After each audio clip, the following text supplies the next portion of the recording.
All right, we are ready to start talking about how to plan a PBL project. And one of the first things you want to do when planning a PBL project is to determine what problem do I want my students to solve? What is the conflict of the story? Because once you have the problem, then you can figure out, all right, now here's what I need to make sure I teach my students. Here's the activities they need to do. Here's the scaffolding and the differentiation and all of that that goes into solving that authentic problem for them. So let's talk about it. How do you come up with that authentic problem for your students? Well, here is the basic planning process. As you can see, it's pretty simple. First, you want to determine the problem, and then you want to craft that driving question, and then you want to figure out who the authentic audience is going to be. And then lastly, you want to build in content instruction. And we're going to talk about building in content later, but the reason that comes last is because that's probably the easiest part. You know, you're still using all of those content instruction lessons that you've used before, but now you're using them to supplement the problem solving that's happening, right? Like it's the big authentic problem that's driving that content instruction. And so what we want to do first is figure out, all right, what are we going to use to make that content instruction more authentic? And that's why I find it helpful to do that last, because once we have the shape of the project, once we know what our students are going to do, then we can figure out, okay, here's how I can tie in that academic content. And so figuring out what that problem is, it starts with looking at what is the theme that I want my students to take away from this experience. Remember, the theme is the big universal takeaway from a story. And so what do I want the universal takeaway to be from this PBL project? What is the major lesson or takeaway I want my students to have? What's important to them? What essential skills do I want them to develop? What is a problem that matters to them? Now, this is big thinking. This doesn't get into the nitty-gritty, the details of what they're actually doing. But, during a project, you might say, okay, you know what? I really want my students to think about how can we serve our community better? Or maybe there's a project where you're like, how can I get them to understand the need of teamwork and collaboration? Or maybe your school has some issues that are going on, and maybe your students could have a role in solving it. And so maybe as you're brainstorming, trying to come up with a theme, it's how can my students address the idea of bullying in our school? Or maybe we have space issues. How can we take care of our space at our school better? Really big 30,000 foot thinking before we start zooming in and getting into more of the details of what it looks like. So start with the theme of the story, and then we can start figuring out what is the specific thing. And that's what comes next. There's two different paths you can take here. One is determine a problem. I'm going to talk about what that means in a second. Or you can examine a set of standards and figure out the problem from there. So let's talk about determining a problem first. Something I always want to do when I'm trying to figure out what is my next project going to be, I want to create a big list of problems that might matter to my students. And I'm not thinking about my content at this time. I'm not thinking about my class, my subject area. I'm really just thinking about what problems exist. Because what I find is once you have this big list of problems in front of you, then you can start looking at it and say, oh, this really aligns with this set of standards. Or, oh, I have this pre-existing unit I've been doing for a while. I wonder if this kind of relates to it. It's kind of creativity. It's artwork. It's looking at this big list and trying to figure out, does any of this relate to what we do in our class? And so do that real quick. Maybe do it now, maybe do it after this module. But sit down and just create a big list of current problems or needs in your community that your students could have a role in solving.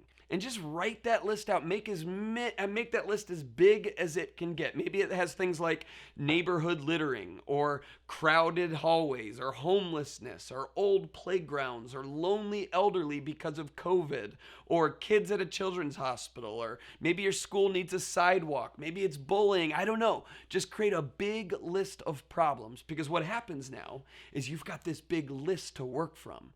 Remember, at its core, PBL is about giving authentic problems for your students to solve. Because once you have this list, then you can start asking questions.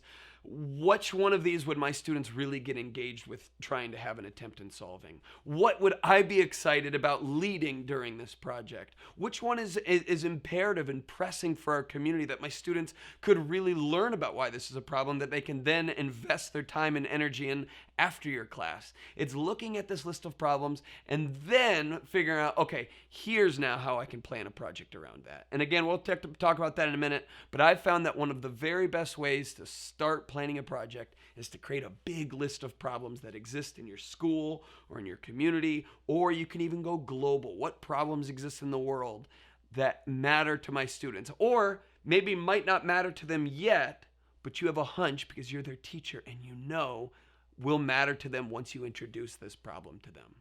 So here's an example of this in action. And this comes from a friend of mine who teaches high school algebra and physics. He made this big list and we were looking at it, we were brainstorming together, and we wrote down children at the children's hospital. He was telling me that he read this article about how kids at a children's hospital have measurable improvements in their health when people read to them and when they visit them. And so he was really passionate about that idea. And so as we started brainstorming together, he's like, I would love to do a project where my students read to kids at a children's hospital. I said, okay, that's fantastic. There is your authentic problem. There's definitely ways to create this empathy and emotional buy-in with your students to get them to care about that issue as well. So now he has his problem, and then he's looking at all of his content standards and figuring out which set of standards do I want to tie into this project. And so as he's looking through these standards, we start brainstorming together. We start throwing ideas at the wall. Sometimes, most of the time, that is what project planning can look like. Just throwing ideas at the wall, brainstorming, working with other people, collaborating, and seeing what sticks. And so as we're looking through his standards, he found this set of standards that all kind of relate to each other in some way. And he was wondering, well, I wonder if my students could create their own books that teach these standards or that use these standards. And if you're looking at these standards, you can see they have to do with nuclear fission and fusion and radioactive decay. There's math standards in there that have to do with exponential growth and different functions. You know, every good project should have around 3 to 4 power standards in them. You don't want a whole lot more than that. Of course, it's okay to take other standards that you might have to work with and put them in there, but you want a project to really be built around 3 or 4 standards so that it doesn't get too complicated and so that you can really give each of those standards the time that they need. And so this teacher now has a basic project idea. He knows he wants his students to serve kids at a children's hospital in some way, maybe with literacy, creating books, and he knows he has this set of standards that he wants them to cover. And then from here, it's time to start doing that brainstorming. Again, throwing ideas at the wall. I've always found it helpful when planning PBL projects to begin with the end in mind. Where do I want this story to go? Because once I know where it's headed, once I know where I want it to end up, then I can figure out how do I actually want to get my students to that point. So it's really helpful to come up with the end of the project, the climax of it, and then figure out, all right, what do we need to actually do to get to that point? And so begin with the end in mind. Brainstorm that climax with your professional learning network, with your coworkers, with your friends, with family members. Chat it up with people. Say, hey, I want my students to do something with a children's hospital, but I'm not sure what. Do you have any ideas? And maybe it's posing that question on social media. Put it on Facebook. Put it on Twitter. Put it out there saying, hey, I want my students to do work with a children's hospital. Has anybody done something similar to this before? What you'll find is that it's really hard to come up with something completely brand new. We've all tried different things. There's been variations of a project like this before, I'm sure. And so when you throw it up on the internet, you can all of a sudden get ideas from other people. You know, Twitter's got some really great hashtags that you can use in a post like this to kind of get ideas from different people. You know, using hashtags like EdChat or SSChat, which is social studies chat, math chat, ELA chat. Sometimes maybe it's going to Google and just typing in project idea children's hospital, maybe going to a PBL site, which there's a number of them out there where you can type in project ideas and people just have submitted their ideas and you can search them and get ideas from there that you can then go and alter to fit what you're doing. Really, when you're coming up with the project idea, after you've identified what the problem is, a lot of it is just this kind of throwing things at the wall, searching in different places, having conversations, asking coworkers, hey, can I get 30 minutes from you to brainstorm a project with you? I wish I could tell you there's this perfect formula for coming up with the ultimate PBL project, and this is all you have to do. Just type in these words and you'll have the best project ever.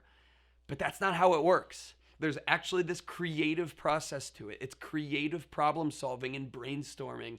And that's really what it looks like. And so it's so helpful to find a group of people who are also interested in helping you and helping them make learning more authentic for your students, and getting with them regularly and doing this brainstorming process together. But again, it starts with coming up with a problem first, or having a set of standards that you can then go and fit into a project. Again, here are the standards for this project that this teacher was working with.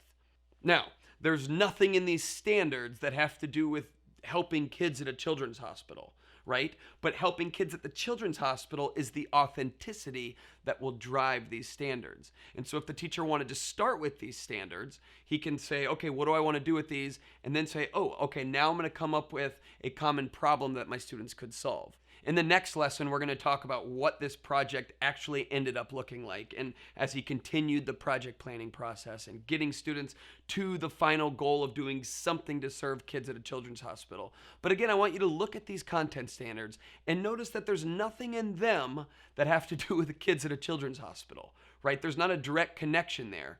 But remember, it's serving the kids at the hospital that is driving the learning of these standards. And so this teacher, by coming up with the problem first, by knowing this is something I want my students to do, that makes it a heck of a lot easier to figure out, okay, how am I going to tie these content standards into it? How am I going to teach these standards while at the same time serving these kids? So we'll talk about what that looks like in the next lesson.